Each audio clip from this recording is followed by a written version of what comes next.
بسم اللہ الرحمن الرحیم. سب دیکھنے سننے والوں کو پرفیکٹ نیوز چینل کی جانب سے توصیف بھٹی کا سلام عرض ہو. ناظرین, آج ہم بات کریں گے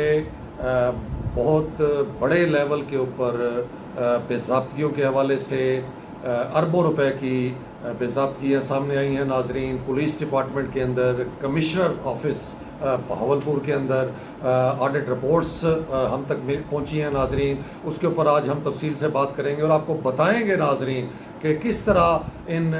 بڑے بڑے بیوروکریٹس کو کیا کیا سہولیات دی جاتی ہیں, کون کون سے ایسے فنڈز دیے جاتے ہیں جو عام پبلک کے نوٹس میں بھی نہیں ہوتے. عام پبلک کو پتہ بھی نہیں ہے کہ یہ بیوروکریٹس جو ان سے ہیں یہ کس طریقے سے حکومتی فنڈز کو جو ان سے استعمال کرتے ہیں اور کس طرح کے فنڈز جو ان سے ان کو دیے جاتے ہیں جو کہ آڈیٹیبل بھی نہیں ہوتے. تو اس کے بارے میں ہم تفصیل سے بات کریں گے ناظرین. اس کے علاوہ ناظرین, حکومت پنجاب نے جب سے یہ حکومت پنجاب وجود میں آئی اس وقت سے وزیر اعلیٰ پنجاب نے صوبہ بھر میں ٹرانسفر, پوسٹنگ, ریکروٹمنٹس کے اوپر ایک بین لگایا ہوا ہے. اس حوالے سے ہائی کورٹ ملتان بینچ کا جو فیصلہ آیا ہے وہ بڑا زبردست قسم کا فیصلہ ہے. اس کے بارے میں آپ کو تھوڑی سی تفصیل بتائیں گے ناظرین. اور آخر میں ڈی جی اینٹی کرپشن نے کیا بیان دیا ہے اور ان کا عملاً کیا جو ان سے ہے وہ اس ٹائم رول چل رہا ہے اینٹی کرپشن کا, اس کے اوپر بھی تھوڑی سی بات کریں گے. سب سے پہلے ناظرین, یہ ایک رپورٹ, آڈٹ رپورٹ سامنے آئی ہے آئی جی آفس پنجاب کے حوالے سے, جس میں بتایا گیا ناظرین تقریباً 2 ارب 13 کروڑ روپے کی بے ضابطگیاں جو سی ہیں وہ آئی جی آفس میں کی گئی ہیں, جس میں مختلف ڈی پی اوز بھی شامل ہیں, جس میں دیگر پولیس افسران کے دفاتر بھی شامل ہیں. اور یہ ناظرین جو بے ضابطگیاں ہیں یہ دراصل جو ہمیں انفارمیشن ملی ہے, یہ جو پرچیزنگ کا سلسلہ ہوتا ہے مختلف آئی جی آفیسز کا, ڈی پی او آفیسز کا, اس پرچیزنگ کے حوالے سے یہ بے ضابطگیاں ہیں ناظرین. اور اس میں بتایا گیا ہے کہ یہ جو ڈیلیوری ہوتی ہے فرمز کی جانب سے جن کو ٹھیکے دیے جاتے ہیں, جن کی ذمہ داری ہوتی ہے کہ وقت کے اوپر جو ہے وہ ڈیلیور کریں ان چیزوں کو جس کا ٹھیکہ ان کو دیا جاتا ہے, لیکن وہ وقت کے اوپر ڈیلیور نہیں کی جاتی, تو اس کے اوپر ناظرین پھر جو ان کے اوپر فائن یا جرمانہ جو ان کے اوپر عائد کیا جاتا ہے. تو یہ بیسیکلی یہ اس حوالے سے زیادہ تر یہ بے ضابطگیاں ہیں. پیرا لگے ہیں, آڈٹ جو ان سے ہیں وہ کمیٹیوں نے اس کے اوپر پیرے لگائے ہیں اور ان سے جواب مانگا جاتا ہے, پھر وہ پیروں کا جواب جو ان سے متعلقہ ڈپارٹمنٹ دیتا ہے. تو یہ بہت ہی بڑی بے ضابطگی جو ان سی ہے 2 ارب 18 کروڑ روپے 13 کروڑ روپے کی یہ سامنے آئی ہے. اس کے حوالے سے ناظرین جب ہم نے آئی جی آفس کے اہم ذرائع سے رابطہ کیا اور اس بارے میں ہم نے دریافت کیا تو انہوں نے بتایا کہ ایک تو یہ سال 2023 کی آڈٹ رپورٹ ہے, پرانی آڈٹ رپورٹ ہے جو کہ شاید میڈیا میں اب سامنے آئی ہے, اور اس میں وہی جیسے ہم آپ کو بتا رہے ہیں کہ یہ پرچیزنگ کے حوالے سے بے ضابطگیاں اس طریقے سے ہیں ناظرین کہ جو فرمز جن کو یہ ٹھیکے دیے جاتے ہیں جو پابند ہوتی ہیں ٹائم کے اوپر ڈیلیوری کرنے کی, وہ انہوں نے ٹائم کے اوپر ڈیلیوری نہیں کی, جس کی وجہ سے ان کے اوپر بڑے پیمانے پر جرمانے جو ان سے ہیں وہ ان کے اوپر بنتے تھے, جو کہ آئی جی آفس یا اس سے ریلیٹڈ جتنے بھی آفیسز ہیں انہوں نے وہ جرمانے وصول نہیں کیے. اس کی وجہ سے یہ آڈٹ کے اندر جو ان سے یہ معاملہ آیا ہے, پیرے بنے ہیں, اور یہ 2 ارب 13 کروڑ روپے جو ان سے ہیں یہ بیسیکلی ریکوری ہے جو ان فرم سے آئی جی آفس نے لے لی تھی, جن کو یہ ٹھیکے دیے گئے ان سے یہ وصول نہیں کی گئی. اس وجہ سے یہ جو ان سے یہ آڈٹ پیرے لگے اور یہ بے ضابطگیاں سامنے آئی ہیں. ذرائع کا یہ کہنا تھا کہ اب اتنا ٹائم اس میں گزر چکا ہے کہ یہ سارے پیرے جو ان سے ہیں یہ تقریباً سیٹل ہو چکے ہیں, ریکوریاں جو ہونی تھی وہ ہو چکی ہوئی ہیں. اس لیے ان کا کہنا یہ تھا کہ یہ بات پرانی ہے, یہ 1 سال پرانا جو ان سے یہ آڈٹ کا یہ رپورٹ جو ان سے سامنے آئی ہے اور یہ پیرے جو ان سے ہیں یہ سارے اب تقریباً سیٹل ہو چکے ہیں. دوسرا ناظرین اس کے بعد ہم آتے ہیں کمشنر آفس بہاولپور کے حوالے سے, اس کی بھی ایک آڈٹ رپورٹ ہمیں موصول ہوئی ہے ناظرین سال 2021-22 کی. اس سے پہلے بھی ناظرین آپ کو یاد ہوگا کہ ہم نے اس فورم سے آپ کو بہاولپور ڈویژن کے تمام ڈپٹی کمشنر آفیسز کی جو آڈٹ رپورٹ تھی جو اربوں کروڑوں روپے کی بے ضابطگیاں تھیں اور بڑی ہی